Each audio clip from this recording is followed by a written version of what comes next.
Well, looks like this might be all the people that's coming, at least for now, so I'm just going to get started just a few minutes early, 1 or 2 minutes early. So I'm going to be back here behind the table, and since I'm going to be talking for a really long time, do you guys mind if I take my mask off? Yeah. Alright, so I'm going to take my mask off. Just so, because my glasses fog up like crazy and I can barely see. Well, hello everybody and welcome to Everything About Opossums. It's called Everything, but obviously it won't be absolutely everything. I had to leave a bunch of stuff out because, you know, there's a lot. I could talk for like 5 hours about these things. So, these are my favorite animals, and obviously my persona is an opossum. Here, let's see. So, I'm Juicebox, and this is Jelly Bean, my wife. She'll be handling the computer here. My persona is an opossum, like I said. She's a Texas raccoon. But yeah, anyway, so the first thing we're going to talk about is the difference between possum or opossum. So, what are we talking about here? Are these possums or opossums? What do you guys think? I didn't know, first of all, I didn't know there was a difference. There is a difference. There is Opossum and opossum, I had no idea. There's a huge difference. So, if we look over here at the taxonomy over here, so this is basically the classification, taxonomy's classification, how they're classified. So the Animalia, because they're animals. Chordata, because they have a spinal cord. Mammalia, because they're mammals. They're marsupials. And then you'll see it branches off. So we've got Ameridelphidae and Australodelphia. So Ameridelphia, you'll see right under that we have Didelphidae, and under Australodelphia we have Diprotodontia. So to make a long story short, opossums are Ameridelphidae, which basically is it's basically a technical term that they give to all the marsupials living in America. And then possums would be under Australodelphiae, which is kind of an umbrella term that they give to the marsupials living in Australia. And you can kind of tell that by, you know, it says America, Australia. And then under that you'll see Didelphidae, Diprotodontia. Didelphidae, di means two, is Greek for two, and delphi is womb. So Didelphidae means two wombs, and then Diprotodontia means di is two, and then protodon means forward teeth. So Didelphidae, which is opossums, have two wombs, and Diprotodontia, the name means they have two forward teeth. That having been said, all marsupials have two wombs. So they just named the opossums Didelphidae, unbeknownst to the people that named it that. All marsupials have two wombs. So anyway, that having been said, when you hear the word, to make a long story short, I always tell people when you hear the word opossum, think about these guys right here. You know what you think of when you hear opossum. And when you think of possums, possums are things like sugar gliders. So when you see a sugar glider, that's a possum. When you see one of these cute little guys right here, that's an opossum. Okay, so these are all the different kinds of opossum. We've got all kinds. We've got the yapok over here, which is the water opossum. We've got an Andean white-eared. We've got some four-eyed opossums. Now here's the thing. For this talk specifically, we are going to be focusing on the Virginia opossum, which is, you know, the most common one we see here, which are these guys here. And their classification is Animalia because they're animals, Chordata because they have a spinal cord, Mammalia because they're mammals, Marsupial because they're marsupials, Ameridelphidae because they are American. I will just throw a little thing in here. Australodelphidae over here. It's for the most part that includes Australian marsupials like wombats, Tasmanian devils, kangaroos, you know, koalas, etc., etc. But it also includes an American marsupial. So there's always exceptions to everything. Call them Bonito del Monte. But anyway, that's just neither here nor there. But anyway, so back to the taxonomy for what we will be talking about, the opossum. So then we have Didelphinae, Didelphis, and Virginiana. So yeah, alrighty, let's move. So that's one thing here. So one thing I will talk about is their pouch is called a marsupium. Not all marsupials have a marsupium. Most marsupials have a marsupium, which is the pouch. And the word marsupium just means a purse. So it's like, I guess the ancient Greeks saw that and said, oh, it's a purse. But anyway, okay, let's move on. So some general information about opossums. So we'll be talking specifically about the Virginia opossum, like I said, the one that when I say the word opossum, that's the one that comes into your mind. The North American opossum is another name for them. Their lifespan is about 1 to 2 years old. We'll talk about why that is a little bit later as we go into this. But their lifespan is about 1 to 2 years old. However, professionals that have kept them as pets, some have lived to be as long as 12 years old. So if you know what you're doing and you take really good care of them, they can live for a pretty long time. But their lifespan in the wild is usually about 1 to 2 years old, and they start showing signs of advanced age at about 2 years old. So let's see. So they're plantigrade. Does anybody know what that means? If you're furries, you should know. Yeah. They got straight legs. They don't like bend out or Yes. they don't bend. Yeah. Yeah. So to make a long story short, there's the digitigrade and plantigrade. The digitigrade means you walk on your digits. Think of like your digits, you know. So like horses walk on their fingernails. Some animals walk on like cats walk on their toes. These guys, they walk on their full foot. So therefore they're plantigrade. We're plantigrade because we walk on our full feet. Yeah, I know. It'd be fun to be the digitigrade, right? It'd be like wearing high heels all the time, I guess. They cannot jump. They can climb, but they cannot jump. We'll talk a little bit more about that a little bit later because it is important about something a little bit later. So they sunburn very, very, very easily. So so they are nocturnal animals. That means that they live in the night. They come out at night. They usually start coming out in the late evening. And if you see one in the morning or during the day, chances are they'll probably be under some shading, or they like to go underneath bushes and stuff because they sunburn super easily.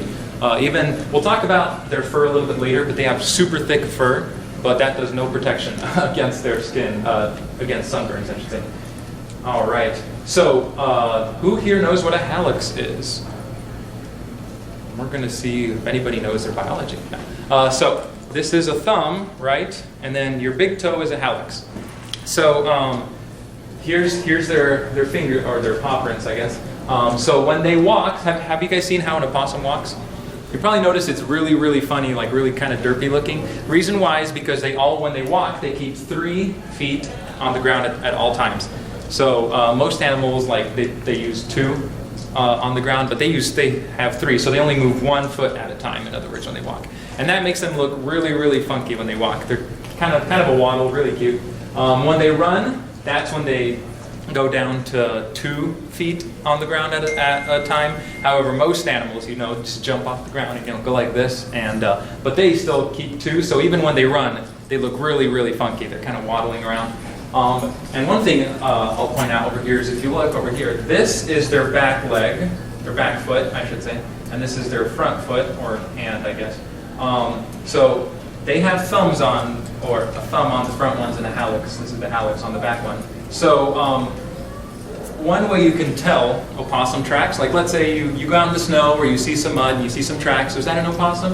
One way you can tell is the back foot will always have the hallux, or the big toe, at a 90-degree angle from the rest of it. And the front foot is just like this. And you'll notice their tracks is always a back foot next to a front foot, and then a back foot next to a front foot, and a back foot next to a front foot, and they just alternate back and forth. Because just the way they walk, the way their gait is.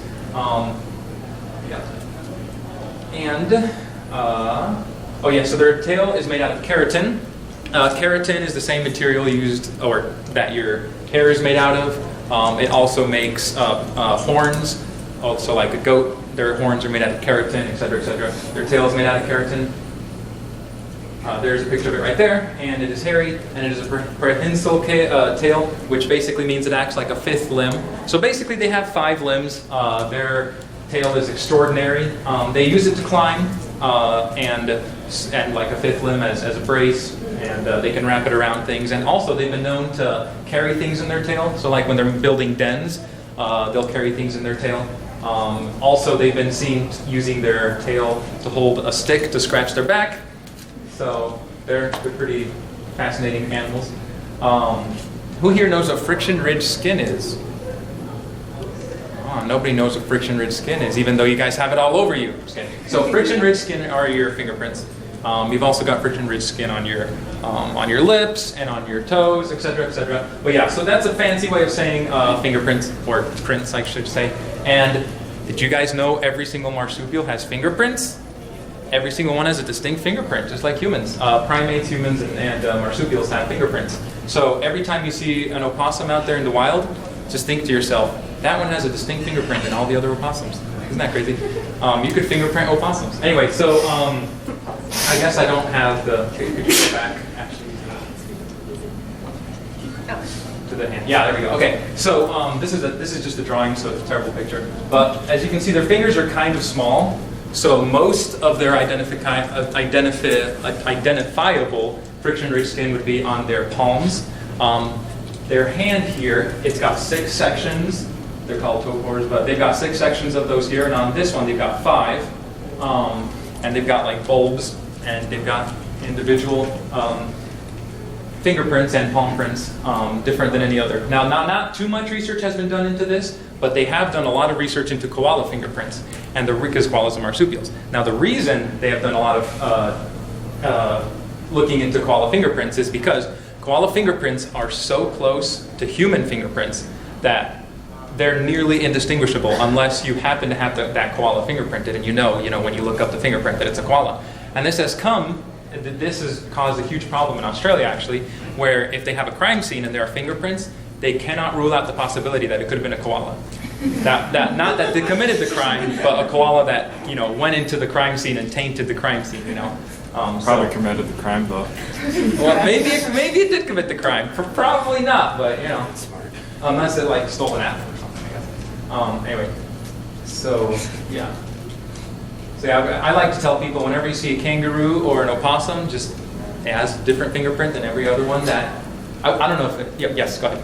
Do you know how Virginia opossums or North American opossums got here? Because like all the other marsupials are in Australia. Is there any like evidence on how they got here? I don't actually know too much about the history of how they got here. So I'm pretty sure Virginia opossums were. Well, they say Virginia opossums were around the time of dinosaurs. Oh. So I don't know. That's all I know. I went to a museum that actually had a picture of an old age opossum. Oh, yeah? They had a statue of it. That's so, pretty yeah. cool. Yeah, that's awesome. Oh, do you have an opossum person? Yes. Nice. That's I awesome. do. That's so cool. I also have. Oh, whoops. Oh, you have little babies in your pouch. That's awesome. In your marsupial. That's awesome. All right. So oily skin. Their skin is incredibly oily. It is so oily that when it rains and when they jump in water, their skin does not get wet. It is that oily. We'll talk about their fur a little bit later because their fur does get wet, but not their actual skin.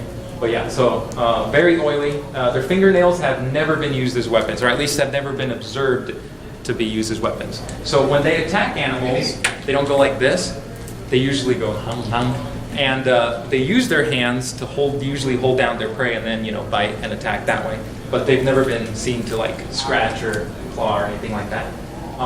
Their dental formula is that right there. Who here can read dental formulas out of curiosity? Okay, just curious. Okay, so this is their bottom jaw. Basically, I'll interpret this for you. The first number is the upper jaw, the second number is the lower jaw, and then this is incisors, canines, premolars, and molars. So you'll see that the incisors, they've got 5 on the top, 4 on the bottom, canines, 1 on the top, 1 on the bottom, etc., etc. And you'll notice here it says. You'll notice here it says 3 premolars, right? But if you look over here on this skull, there's only 2 premolars. Why is that? So one of the biggest curiosities that we do not have an answer for opossums is, so does anyone know what deciduous teeth are? Okay, so deciduous teeth is the fancy, so the more I get into like biology and stuff, I find that scientists name things pretty much, as far as I can tell, only for the purpose of sounding smart. So in other words, deciduous teeth are baby teeth. Why not just call them baby teeth? Why call them deciduous teeth? I don't know. So anyway, so deciduous teeth or baby teeth. So they grow their baby teeth, and then they actually don't shed them. They actually get absorbed into their adult teeth, except for the third premolar, or the first premolar, I should say. That one is actually shed.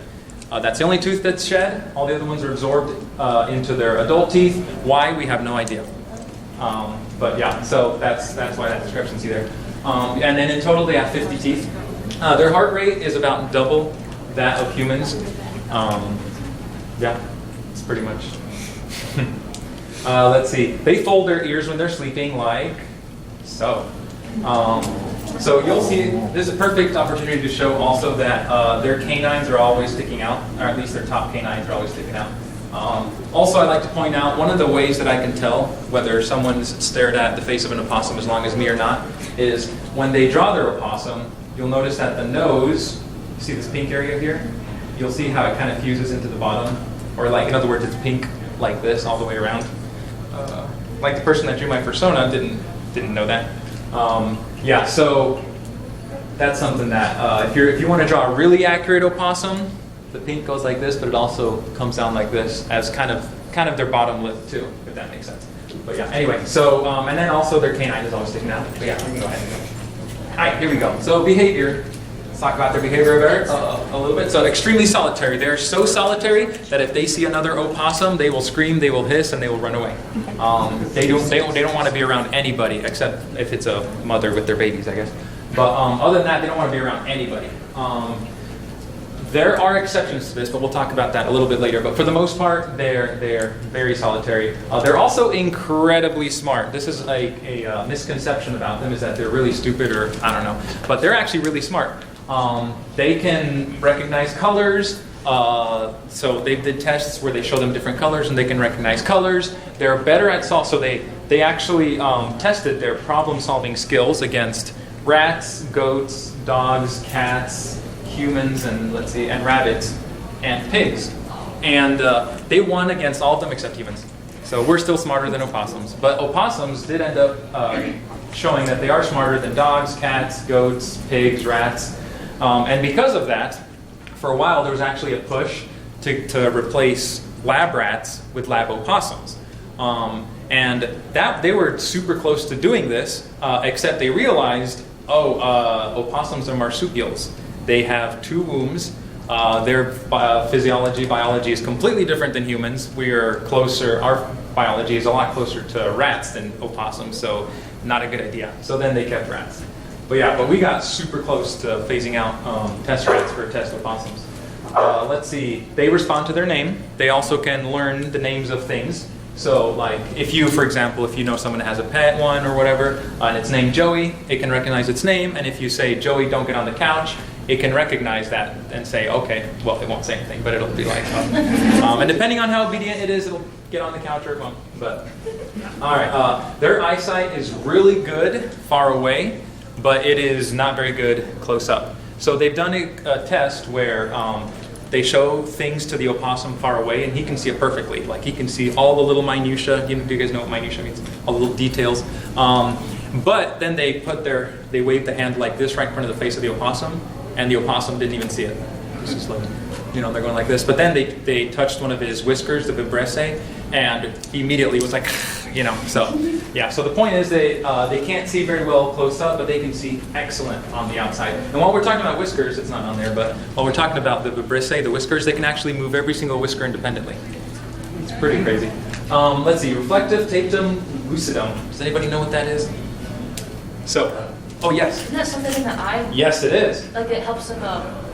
Is that what like cats have when their eyes glow? Yes, it is. Exactly. So you'll notice that this opossum has his eyes glowing. That is reflective tapetum lucidum. Look at you. Good job.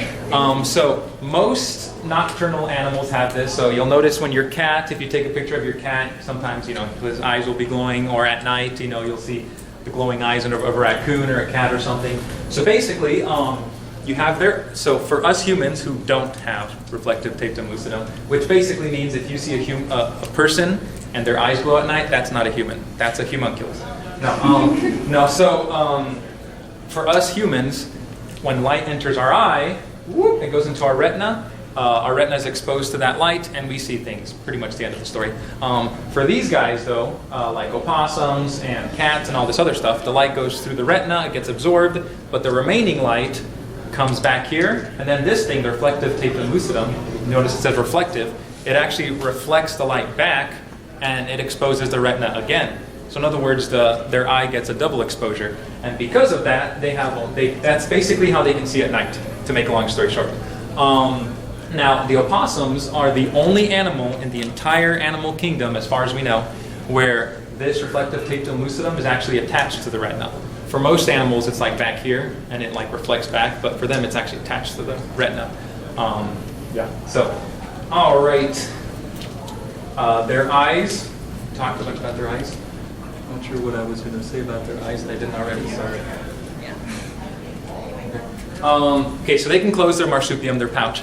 So basically, when they dive, if they dive underwater and they've got babies, then they can actually make it airtight. They can close it so tight that it's airtight. Pretty insane.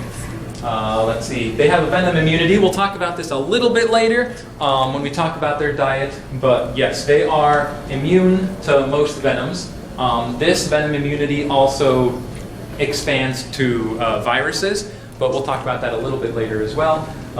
So here's an interesting thing that you guys have probably never thought of. Have any of you ever shined a UV light on an opossum? An ultraviolet light? Oh, so if you do, they will glow pink and purple. Pretty cool, but this actually has an interesting application that we will talk about in just a little bit here. But yes, just keep in mind UV.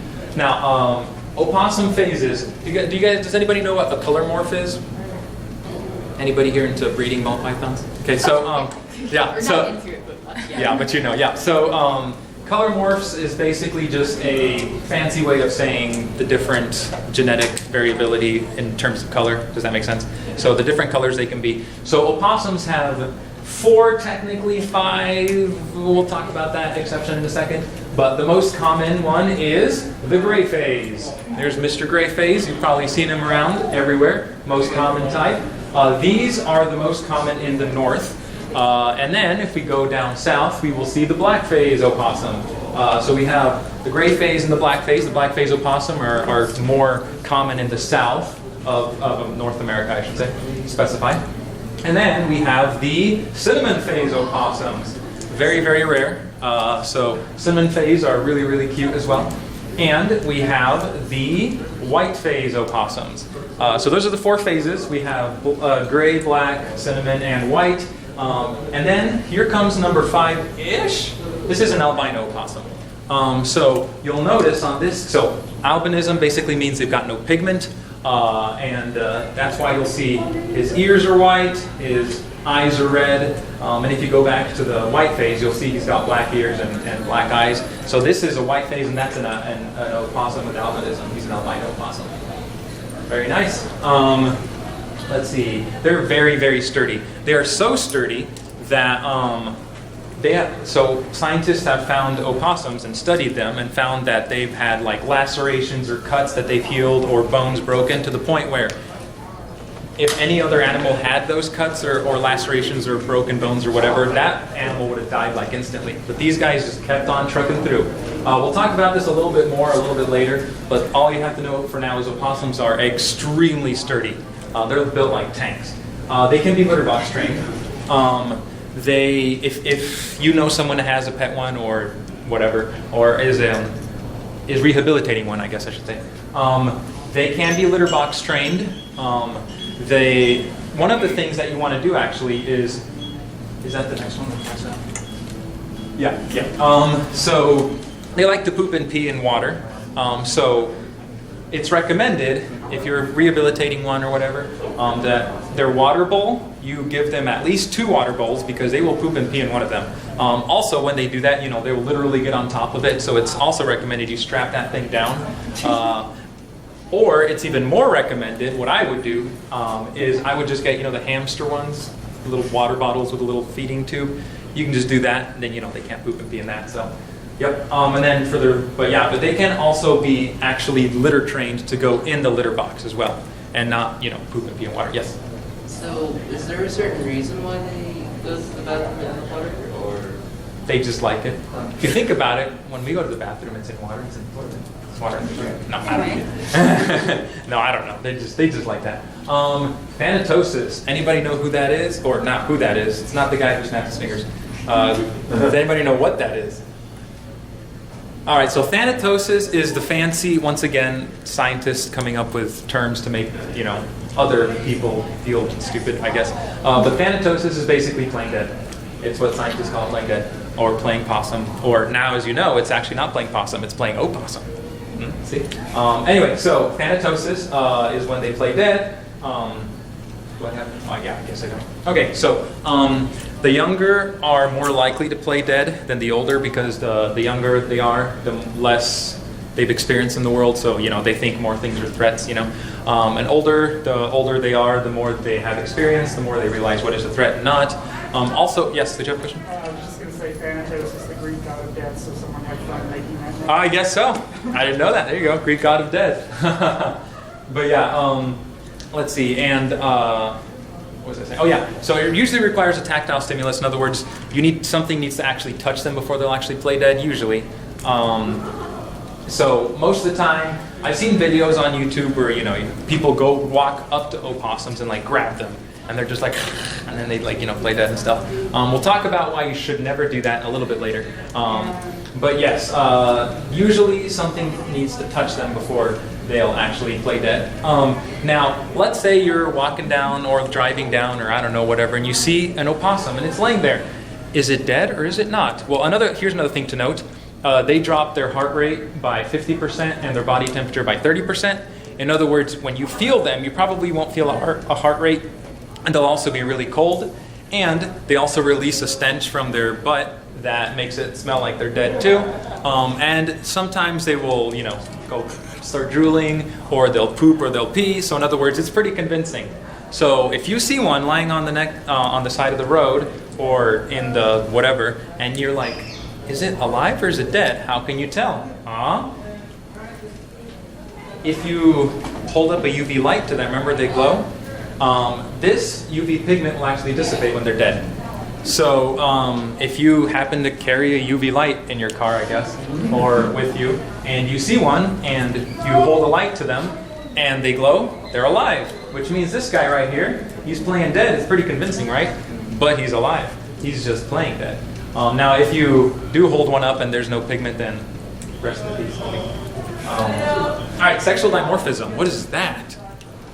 It's a difference in that's a different, like how male lions have veins and female lions don't. Yes, yeah. So basically, it's the difference between the two sexes in an opossum. Suprasternal glands. That's a really fancy word.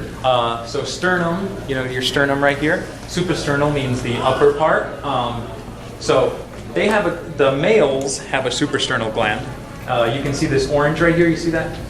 That is that gland. It secretes an orange substance, and that's only found in the males. So if you see an opossum and he happens to go like this, or somehow you're able to pick him up or something and look down here, you see that orange there, that's a male.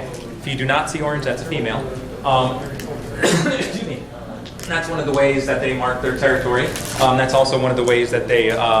So we'll talk about this a little bit later, but the males actually don't attract the females. The males will actually go after the females, and basically, so the males will actually follow the scent of females that are not in heat, because chances are, if the female is in heat, then another opossum has already mated with it. Does that make sense? So they'll actually follow the scent of females that are not in heat, and they'll try to get them into heat. And the opossum hierarchy, for lack of a better word, is basically female dominant. So basically the male will try to get the female into heat, and if the female's like, then the opossum will be like, okay, I'm gone, you know. And also, people who have had a bunch of opossums that they're taking care of as pets or as to rehabilitate or whatever, the hierarchy they tend to form is usually female dominant, you know, where the female kind of makes the decisions and is kind of like the leaders and stuff like that. Anyway, so moving on, suprasternal glands. Now, if the more likely scenario that if you want to tell if an opossum is a male or female, you probably won't be able to pick him up and be like, oh, look, it's got the suprasternal gland, it's a male. Actually, an easier way is that you can look at their canines. So here's a female skull here, here's a male. This is the canine right here on the female, this is the canine on the male. The male canines tend to be longer than the female ones. So you can see that right here. Female right there, and then here's the male. You can see their canines are a lot longer. And like I said before, their top canines are always showing. Yep, so there you go. It's 50 teeth.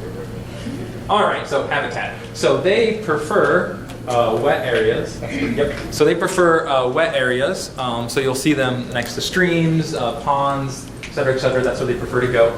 They also prefer more developed areas. Is that something else? Okay, yeah. So they prefer more developed areas.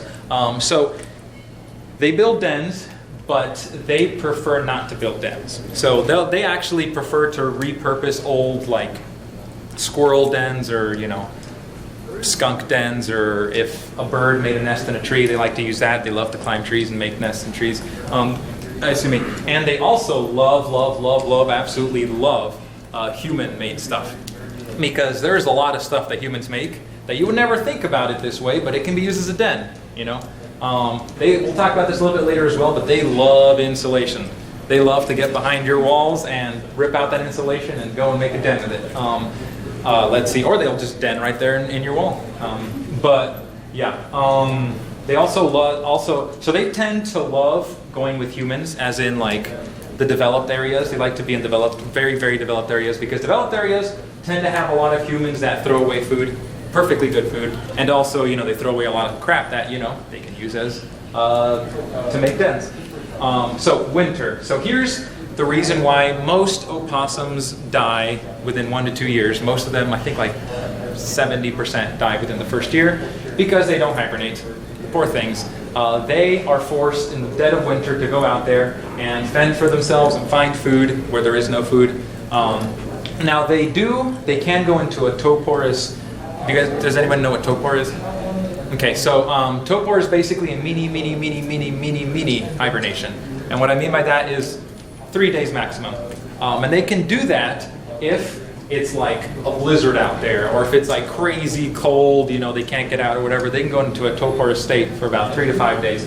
But then they have to come out, and then they're starving, And because of this, most opossums will lose lots of fingers. They'll lose the tips of their tail. You'll notice this guy over here, he's got bloody fingers, not because he might have gotten in a fight, but probably more likely because of frostbite. The first thing that goes are their fingers. A lot of them will lose the end of their tails or their ears. This guy over here, poor little guy, he looks messed up. To a normal person, they might be like, he's rabid, he's evil. No, he just survived a couple winters. You can see it in his eyes. He's gone through a lot. You can see he's just banged up, but you know what? That's just the way they are.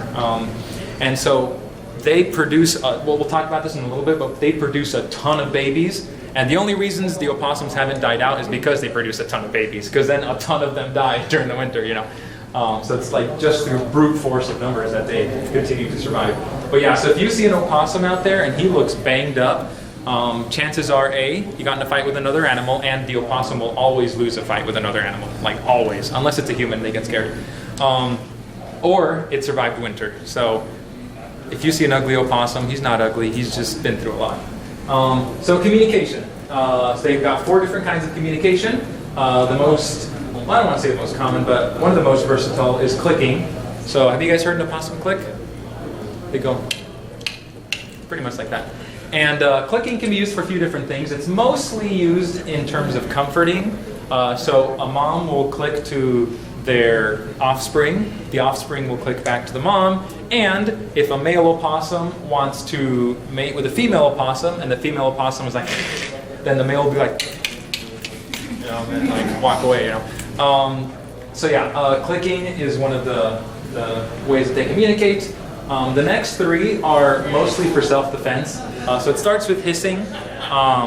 So if you approach an opossum or an animal, like who knows, another animal approaches, even another opossum. If another animal approaches an opossum, the first thing they'll do is, they're kind of like cats. They'll go like this, and arch their back and have their fur stand up on its end. They'll be like, show their teeth, try to look all tough.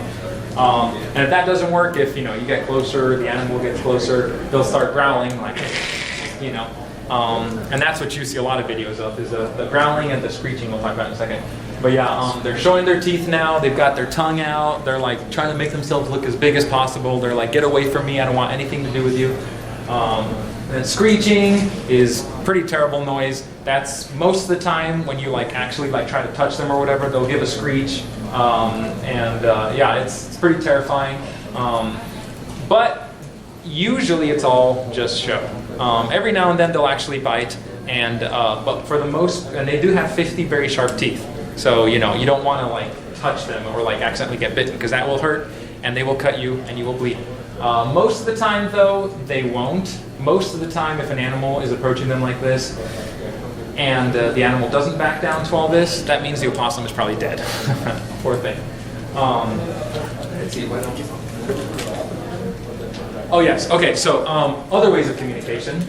So they have paracloacal glands. So I guess it's something that I didn't mention before, but they have a cloaca. Does anybody know what a cloaca is? It's the orifice that a chicken has. Yeah, so avians or birds have cloacas. A lot of reptiles have cloacas. To make a long story short, a cloaca is a one in all purpose orifice. Basically, they poop from there, they peep from there, the babies come out of there, you name it, they have one orifice for it. So they have a cloaca, and they have two glands on either side of the cloaca called paracloacal glands, because they're not the cloaca, they're on either side of the cloaca. And this secretes a green mucus substance. That's what it looks like. And it's pretty disgusting. And here's the thing about this paracloacal glands. As far as we know, they only secrete this when humans touch them. So we don't know what its purpose is other than grossing out humans. But they only seem to secrete it when humans touch them, or when humans handle them. So anyway, they also they're suprasternal glands for the male, like we talked about before. They have that gland right here that produces that orange. There it is right there. And that's one of the main ways you can tell it's a male. I think one of the things that I did... Well, I'll talk about that later anyway. Okay, so the suprasternal glands, they use that to mark things. Have you guys seen an opossum slurping? Do you know what I'm talking about when I say slurping? Yeah, so when they're doing the little rubby thingy, they lick and they lick, they get their saliva all over it, but then when they go like this, they're also getting that suprasternal gland secretion all over whatever they're rubbing. Yeah, very nice. Let's talk about their diet. All right, they're opportunistic omnivores, which basically means omnivore, they'll eat pretty much anything. And opportunistic means if the opportunity arises, then hey. So they've been known, like if there's a mouse that's trapped in a mouse trap, there's lunch, Or if they see a rat, trapped in a gutter or something, ooh, it's yummy. Or, whatever, Or if there's an apple that's laying on the ground, there's lunch, They're... Oh, no, not yet. Okay. And then they will attack animals in cages too. So you might see, like, if you catch a mouse in a mouse trap and you leave it there and it's like outside, you might see an opossum late at night come by and take a little snacky snack. Let's talk about their snake venom resistance. So remember I said before they have that venom resistance. So opossums have. So here's what they did. They've noticed, so opossums actually prey on snakes, and a lot of snakes are venomous. So what happens is scientists have noticed, so what they do is they bite the snake and they shake the hell out of them until the snake dies. That's how they kill snakes. Now here's the deal about that. When that happens, the snake will definitely bite the opossum more than at least once. And the opossum just walks out fine. He's just like, nom, had a good snack, he's done, He's been bitten like 50 times, but nothing happened. So scientists were like, well, that's interesting. So what they did is they got a snake from Africa, like a completely different continent. These two species have never interacted before, and they injected that venom into the opossum. Nothing. Opossum didn't do a thing to the opossum. So then scientists were like, what is this and how can we harness its power? And so most of the time, your human bodies and most animals have antibodies that fight against venoms, poisons, etc., etc. But the opossum is very, very, very different. I think it might be the only animal. Instead of making antibodies, it has a special protein, and I'm going to cheat a little bit because I can't remember the name of the protein, LTNF. It's got a protein called LTNF that it creates. And this is basically an immune protein that helps, basically negates venom, poison, and makes them extremely, extremely, extremely resistant to viral infections. or viral diseases, which we'll talk about a little bit more in a second. But yeah, so their body is one of the only animals, might be even the only animal, that produces this protein. Instead of an antibody, it like blew the scientist's mind. They're looking for antibodies, but it's actually a protein, you know? And it's interesting too because so scientists have actually started looking into how can we use this for humans, you know, and they started looking into this, and now they've actually started actual human trials, and who knows, because this protein makes you resistant to viruses, maybe the cure for COVID might be in an opossum. I don't know, we'll see. But anyway, that's one of the things they're experimenting with now. But yeah, so they love grapes. Have you guys seen the video of the opossum on a Roomba? You guys know what I'm talking about? Okay, there's this video. When you guys are done here, go to YouTube and look up opossum on a Roomba. And it's just a Roomba, and he's just... Anyway, you might be wondering, how did they get him to do that? They gave him a grape. So it's very recommended that if you have a pet one, or if you're rehabilitating one and you need to take him to the vet, give him a grape, and that poor sucker he'll let you do anything. There's videos on YouTube, you know, he's munching on a grape and the vet is like giving him shots and everything, and he's just, you know, grapes are their favorite food. They absolutely yield. Yes? Just out of curiosity, any noticeable preference on... Say that again? Any noticeable preference on types of grapes? I think they like red grapes the best. They also do have a sweet tooth. They love sweets. But yeah, red grapes are definitely the ones that they prefer. Let's see. Oh, isn't he cute? What do you guys think? Is he cute? You're shaking your head. Do you know why he's not cute? Say that again? Yes, that is exactly right. So I've seen a ton, and I mean a ton of famous Instagrammers, YouTubers, you name it, and they have a pet opossum. Oh, they're so cute, but they look like this. Oh, is he cute? Here's the deal. Like she was saying, this means he's morbidly obese. Yes, so opossums actually store fat mostly in their tail, and when their tail can't store any more fat, their fat actually builds up behind their eyes, and it pushes their eyes forward. So what you're seeing here is their eyes bulging out. So you know how for most animals all you see is the iris and the pupil? His eyes are bulging out so much you can actually see the white sclera. You know, like the whites that we have in our eyes, the white sclera. You can actually see that in there, and that is not good. So if you see, you know, you're scrolling down, you're following whoever, you know, and they post a picture of their opossum and it looks like this, they probably don't know what they're doing. That's an obese opossum. Poor thing. All right, reproduction. You're okay. Oh yes, okay. So their what's it called? Their main reproduction month was mating month. Mating season. That's what it's. Their mating season is in February. That's their main mating season. However, if they don't find a mate in February, they'll go on into the spring, you know, and they'll try to find a mate then. Or if you have a female that, whatever, they can have multiple litters. And if they do decide to have multiple litters, they can, you know, February and obviously a couple months later, they can have another one. They have a 2-week gestation. Does anyone know what gestation is? That's the amount of time it takes for them to for the babies to develop, right?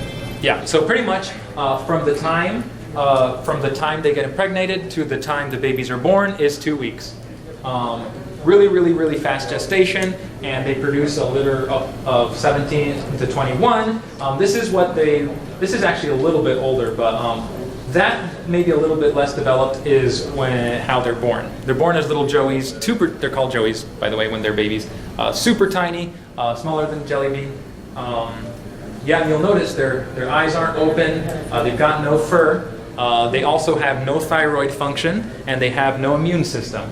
They can't suck. We'll talk about that in a second. So, no thyroid. Do you guys know what you use your thyroid for? Thyroid is heat regulation. Yes. So, no thyroid function, which means they cannot regulate heat. Which means if you see that, the first thing you want to do is heat them up. Put them in somewhere that's really warm. Also, they cannot produce moisture at this point, so you want to put them in somewhere moist and warm. No immune function, which basically means that they get anything, they're dead. And also they cannot suck. So this is one of the most interesting things. They physically cannot go. So because of that, an opossum inside the pouch, they have 13 nipples, okay? Now you'll notice they have 17 to 21 in a litter, but they only have 13 nipples. You know what that means? Like 5 of them are not going to make it right off the bat. But let's go through this sequentially. So basically, and these guys are born, okay? They come out of the cloaca, and then inside of the pouch, the mothers, by the way, only the females have pouches, by the way, in case you didn't know that. But the females produce this red, oily substance from their pouch that attracts the babies. So then the babies know to go inside the pouch. And one little piece of trivia, the last thing that develops in these neonates before they're born is the hair inside their ears. You guys know what you use your hair in your ears for? What? Hearing. Not for hearing. Balance. For balance, that's right. The hairs in your ear, the bones in your ear are for hearing, but the hair in your ear is for balance. That's what lets you sense gravity. Without that hair, you would not know gravity at all. So that's the last thing that develops in them before they're born. And when they're born, they use this gravity, that way they know to climb up, and they follow the scent of the red oil inside of the mom's pouch, so they go inside, and then what happens is they actually, they have 13 nipples, 12 in a circle and one right in the middle. And they kind of work in a gradient. So the ones, do you guys know what I mean when I say gradient? So in other words, the ones at the top don't work, the ones on the bottom work really well. And then it just goes in between. And so this means, once again, that even though they have 13, some of them don't work, which means 13 won't even make it. Maybe 10 of them will make it. So even if they manage to latch onto a nipple, you latched on the wrong one, right? So then these nipples are super long. I don't know if you guys have ever seen opossum nipples or had the curiosity of Googling them, but they're really long. And what happens is they actually swallow it. It actually goes in their mouth and the mom, I guess, pushes it down their mouth, and it goes into their stomach. And that way they don't have to suck it all. They don't have to go. Instead, the mom just directly pours it into their stomach. And then the nipple swells, and then they're locked in there. So then they literally can't be taken out unless you know what you're doing, which we'll talk about that a little bit more in a second. But yeah, so their milk changes 13 times while they're latched onto that thing. So a rule of thumb for any animal is you do not want to give any animal besides cow's milk. Make sense? So cats, you don't want to give them cow's milk. Opossums, you definitely don't want to give them cow's milk. So if you want to give them a milk, quote unquote milk, they have some substitutionary stuff that you can order online and stuff, but do not give them cow's milk. Cow's milk is made for baby cows, for them to fatten up, get strong bones, so that way if a predator comes, that little baby is able to get up and run, And that's not what joeys need, what these little baby opossums need. So you don't want to give them cow's milk. Let's see. They're in the marsupium, which is the pouch, for 55 days before they emerge. And when they emerge, they look like, or is that not the next picture? Oh, okay, never mind. We'll see that in a second. It is, okay. When they emerge, they look like that. A lot cuter. Now they do have a thyroid function. Now they do have fur. Now they do have an immune function, and now they can suck. And when they're born like this, that's when they get on the mom's back. You see pictures of them, on the mama's back, just like that, yup. And the mom will carry them around. Every now and then they'll go back inside the marsupium or the pouch to suck on the nipple a little bit more to get some more food. But and then they grow up and then they leave the mama. And pretty much that's how it goes. That's fancy. Got crumpled up. Okay, so what if I find one? What do you do? Well, here's the thing. I've seen a lot of people say, or a lot like online and stuff like that, Facebook, the most reliable source of news, they say, if you see an opossum on the side of the road, pull over and check for babies. It might have babies, you might save a life, da-da-da-da-da. Which is true, except if you find the baby, so there you go, there's a Joey when he's born. So if you find a baby and it looks like that, there's pretty much nothing you can do. You can warm him up, but here's the thing. If he's latched onto that nipple, remember that nipple goes all the way into his stomach and it swells up. If you pull him off, you might rip that nipple off and he's going to choke and die. So it's kind of a lose-lose situation because when the mama dies, her milk goes rotten. it goes rancid. So the milk is they're going to keep sucking, and that milk is going to kill them. However, if you try to detach them, you might rip the nipple off, and they're going to choke to death. So it's kind of a lose-lose situation, right? So what do? You could call animal control, but chances are they're probably just going to euthanize them anyway. So they're screwed, basically. There's not really much you can do unless you know absolutely what you're doing, and you know how to be carefully not dislodge their jaw, but carefully open their jaw and like pull out, the nipple and everything. And even then, even if you manage to get them out, remember they have the thyroid doesn't work, so you got to heat them up, you got to keep them in moisture. It's just so much work. And then here's another thing: if you do find a neonate like that, here, go back to the neonate. There you go. Yeah. If you do find a neonate like that, even if you do manage to take it off the nipple, really carefully, you manage to take it home and warm it up, have moisture and everything. Even then, guess how you're going to have to feed it? You're going to have to get a special syringe that is really long, and you're going to have to stick it all the way down their throat into their stomach and squeeze food in there. And guess what happens 9 times out of 10? You go down the trachea and squirt it in their lungs, and they suffocate to death. So in other words, you don't want to deal with that. It's mostly recommended that if you see a neonate like this, don't even bother. Unless you're an expert, there's literally nothing you can do. Which is really sad, but yeah. Okay, so now if you see a baby like this, okay, ooh, what a relief that you can work with that. Anyway, but yeah, let's move on along here because I'm running out of time. Like I said, I could talk about these guys for hours. Okay, stress. So if you have one / you're trying to rehabilitate one / a friend who's trying to rehabilitate one, the biggest problem is stress. And cannibalism is actually very common in opossums, but only in pet opossums. Cannibalism is not seen in the wild in opossums. If your pet opossum is stressed, he will cannibalize other opossums, and if not other opossums, he might even cannibalize himself. He'll start eating himself. There's been opossums that pull out their eyes and eat them, bite their fingers off. So yes, if you're opossum, yes? Sorry, I just wanted to add, I've seen them in rehabilitation settings also chewing on each other. Yes, that means that they are stressed. Yes. That means that the rehabilitator is doing something very wrong. So, all right, let's move on here. Calcium, the number one problem that people get when they are trying to rehabilitate or they're trying to keep one as a pet or whatever is calcium. So in the wild, opossums eat everything. And when I say everything, I mean here's a rat, he'll eat bones and all. However, we humans don't really eat too much calcium. In other words, we don't eat bones, we don't eat stuff like that. And so pet opossums, it's recommended you coat everything with calcium.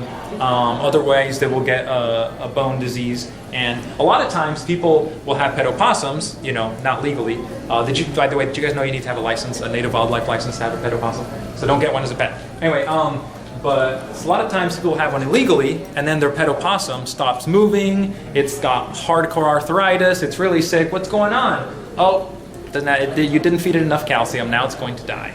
Yeah, so calcium is recommended. So if you give them eggs, make sure you give them the shell as well. Give them bones, etc., coat everything in calcium.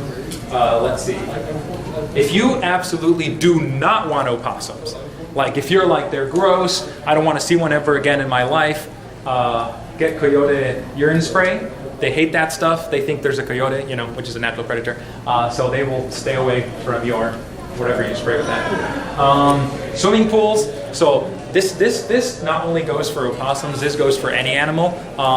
They're hungry, they're starving, they're thirsty. You have a swimming pool, they're going to try to drink from your swimming pool. Raccoons, skunks, opossums. Now remember, opossums can't jump. Also, you can't really jump, I guess, if you're in water. But a lot of times, pools are built with the water here, and then to climb out, the little thing is way up here. So in other words, when an opossum jumps in the water to drink, he can't get out because they can't reach up when they're in water. So I highly recommend you get one of these.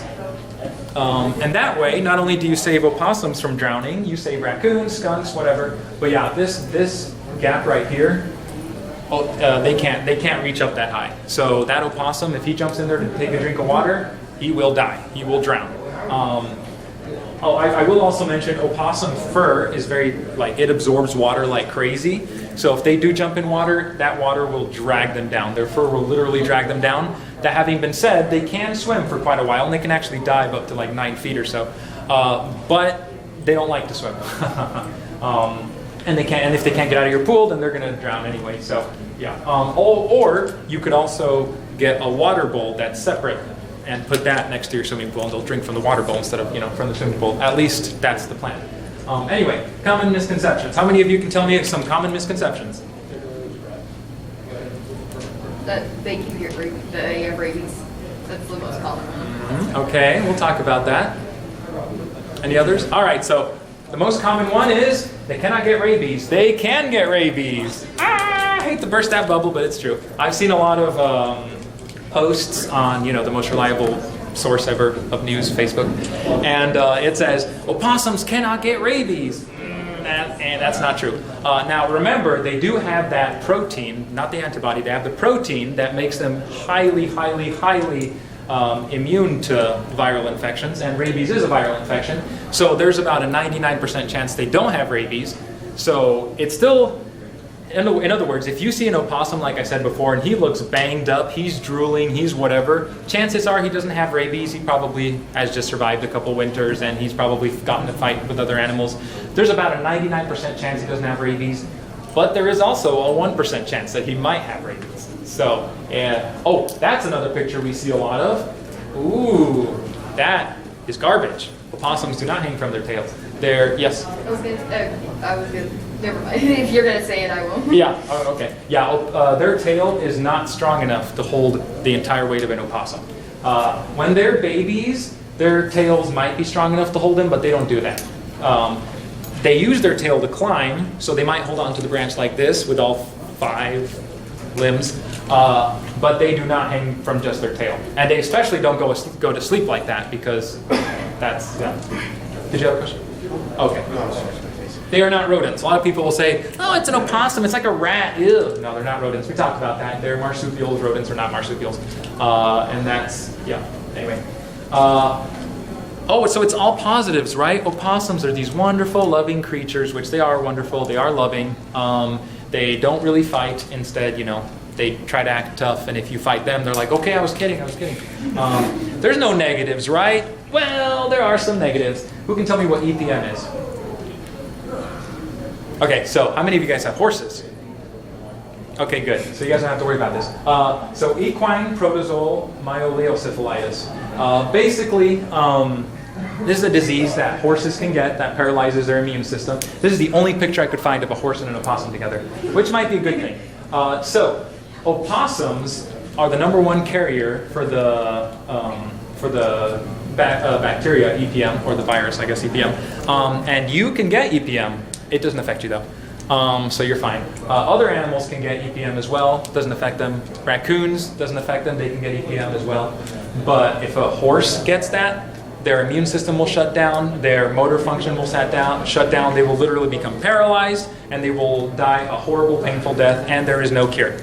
So if your horse gets EPM, then kind of have to, euthanize it. I guess there's really no other humane way of doing it. However, the good thing about that. Well, not the good thing, but the thing about that, I should say, is, so remember how I said opossums like to pee and poop in water? The way that's transmitted is through eating their poop. So if you have a trough with water and your horse is drinking from it, and an opossum sees, ooh, look, a bathroom, and poops and pees in it, and then your horse drinks from it, that's how they get it. And that's why the opossum is the #1 carrier of EPM. Other animals, like I said, can get it, but they don't usually pass it on to an opossum, to a horse, because most other animals don't, prefer to poop and pee in water. They like to dig it up and hide it, But yeah, so if you have horses, you probably don't want opossums. And just because you see a horse with an opossum doesn't necessarily mean the horse is screwed, I would immediately get them tested. But it could be that the horse, the opossum is just passing by, didn't poop in the water, or, the horse didn't drink or whatever. All right, ticks. So here's the deal. Opossums are the #1 way to get rid of ticks. They kill all your ticks in your backyard. They kill all your, what do they call them?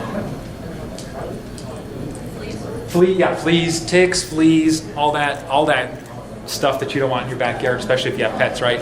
And that's great, right? That's awesome. I want opossums. Yes, you do. Here's the problem. A lot of people will pick them up. Here's how they get rid of those fleas and their ticks. They walk through your yard, the fleas and ticks say, ooh, they jump on the opossum, and then later on he goes under a bush and picks them off and eats them, right? So what do you think will happen if you grab one? You're going to get ticks and fleas all over you. So yeah, another reason not to grab an opossum. But yes, they are the number one way of getting rid of it. Okay, they are also, like I said, omnivores, and they are killers. And when I say killers, I mean small things like, snakes and rodents like, mice and rats, but also chickens. If you have chickens, you don't want opossums. They will break into your chicken coop, like this poor guy that got cornered over here, and they will slaughter all your chickens, eat them up, and take their eggs. Yep. Great. They slobber like crazy. Here's a picture of one slobbering. That's just the way they are. They can't help it. They just slobber. Yeah, that's the way they're built. That doesn't mean they have rabies. That just means they slobber. They tear up your insulation, like I said before. Insulation is perfect for building their den, their nest. So, yeah, they love to go back there and tear up that insulation. They also carry the Chagas disease. The Chagas disease you will only really get if you hold one and you have a cut. So once again, we're not holding opossums, right? And second of all, if we are holding opossums, make sure we have gloves on, right? And we don't have any cuts or anything, right? Also, of course, if you have dogs and an opossum walks through the backyard, you're probably going to be up that night, right? They're going to be like, ruff, ruff, ruff, ruff. Yeah.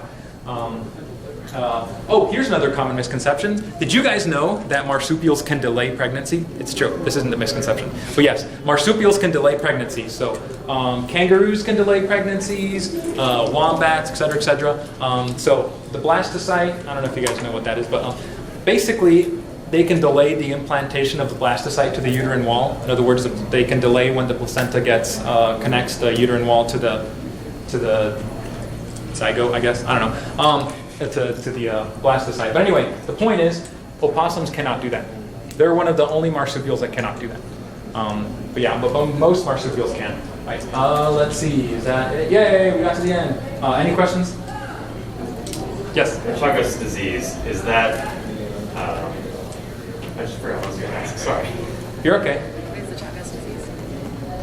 Oh, what is the Chagas disease? I think it's most common in South America, Latin America. But yeah, I don't know too much about it, other than it's not very common here. So, we don't deal with it up here very much. But yes. Oh, yes. In other marsupials, is delaying pregnancy an active conscious Yes. choice that they're making? Then? Yes. Yep. Yeah. So if they get pregnant and then all of a sudden the environment changes, they can delay their pregnancy some of them can delay it for 9 weeks or something like that. I work at a museum that has a zoo, and they had a kangaroo that delayed their pregnancy for 9 weeks, and the zookeepers were like, "What's going on? This thing isn't having a baby. Did something go wrong? Da da da." But no, he was just messing with them, I guess, delaying their pregnancy. But yeah. Any other questions while we're here? None at all. Alrighty. Well, thank you guys so much for coming to my talk. Hope you enjoyed it. Hope you learned something new.